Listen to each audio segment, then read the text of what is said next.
The Bell of Atri. Atri is the name of a little town in Italy. It is a very old town and is built halfway up the side of a steep hill. A long time ago, the king of Atri bought a fine large bell and had it hung up in a tower in the marketplace. A long rope that reached almost to the ground was fastened to the bell. The smallest child could ring the bell by pulling upon this rope. "It is the bell of justice," said the king. When at last everything was ready, the people of Atri had a great holiday. All the men and women and children came down to the marketplace to look at the bell of justice. It was a very pretty bell and was polished until it looked almost as bright and yellow as the sun. "How we should like to hear it ring," they said. Then the king came down the street. "Perhaps he will ring it," said the people, and everybody stood very still and waited to see what he would do. But he did not ring the bell. He did not even take the rope in his hands. When he came to the foot of the tower, he stopped and raised his hand. "My people," he said, "do you see this beautiful bell? It is your bell. But it must never be rung except in case of need. If any one of you is wronged at any time, he may come and ring the bell, and then the judges shall come together at once and hear his case and give him justice. Rich and poor, old and young, all alike may come, but no one must touch the rope unless he knows that he has been wronged." Many years passed by after this. Many times did the bell in the marketplace ring out to call the judges together.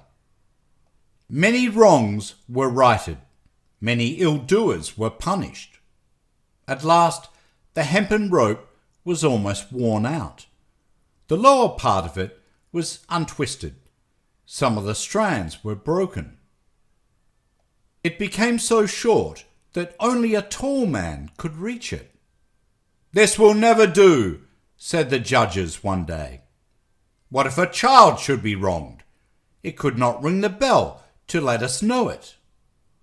They gave orders that a new rope should be put upon the bell at once, a rope that should hang down to the ground so that the smallest child could reach it.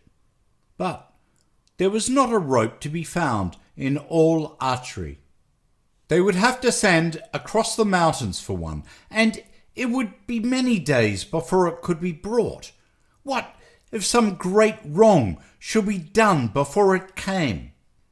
How could the judges know about it if the injured one could not reach the old rope? "Let me fix it for you," said a man who stood by.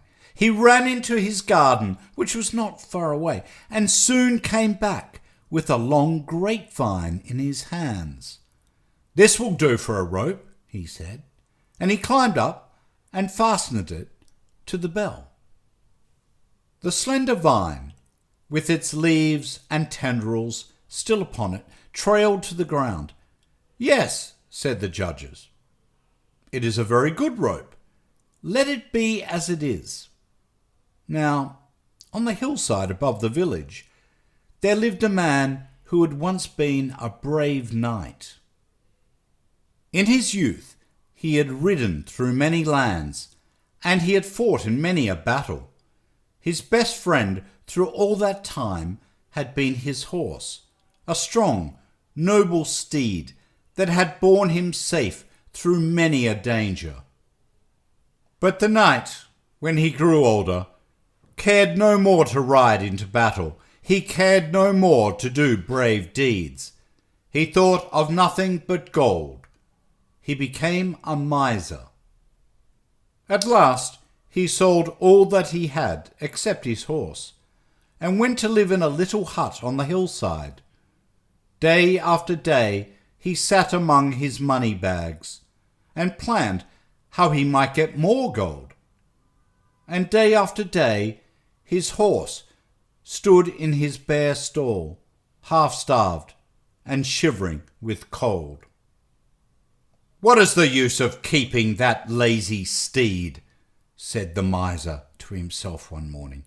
"Every week it costs me more to keep him than he is worth. I might sell him, but there is not a man that wants him. I cannot even give him away. I will turn him out to shift for himself and pick grass by the roadside. If he starves to death, so much the better." So the brave old horse was turned out to find what he could among the rocks on the barren hillside. Lame and sick, he strolled along the dusty roads, glad to find a blade of grass or a thistle. The boys threw stones at him, the dogs barked at him, and in all the world there was no one to pity him. One hot afternoon, when no one was upon the street, the horse chanced to wander into the marketplace. Not a man nor child was there, for the heat of the sun had driven them all indoors. The gates were wide open. The poor beast could roam where he pleased. He saw the grapevine rope that hung from the bell of justice. The leaves and tendrils upon it were still fresh and green, for it had not been there long. What a fine dinner they would be for a starving horse! He stretched his thin neck and took one of the tempting morsels in his mouth. It was hard to break it from the vine. He pulled at it, and the great bell above him began to ring. All the people in Atri heard it. It seemed to say, "Someone has done me wrong! Someone has done me wrong! Oh, come and judge my case! Oh, come and judge my case, for I've been wronged!" The judges heard it. They put on their robes and went out through the hot streets to the marketplace. They wondered who it could be who would ring the bell at such a time. When they passed through the gate, they saw the old horse nibbling at the vine. "Ha!" cried one. "It is the miser's steed. He has come to call for justice. For his master, as everybody knows, has treated him most shamefully. He pleads his cause as well as any dumb brute can," said another. "And he shall have justice," said the third. Meanwhile, a crowd of men and women and children had come into the marketplace, eager to learn what cause the judges were about to try. When they saw the horse, all stood still in wonder. Then everyone was ready to tell how they had seen him wandering on the hills, unfed, uncared for, while his master sat at home counting his bags of gold. "Go bring the miser before us," said the judges. And when he came, they bade him stand and hear their judgment. "This horse has served you well for many a year," they said. "He has saved you from many a peril. He has helped you gain your wealth. Therefore, we order that 1/2 of all your gold shall be set aside to buy him shelter and food, a green pasture where he may graze, and a warm stall to comfort him in his old age." The miser hung his head and grieved to lose his gold. But the people shouted with joy, and the horse was led away to his new stall and a dinner such as he had not had in many a day.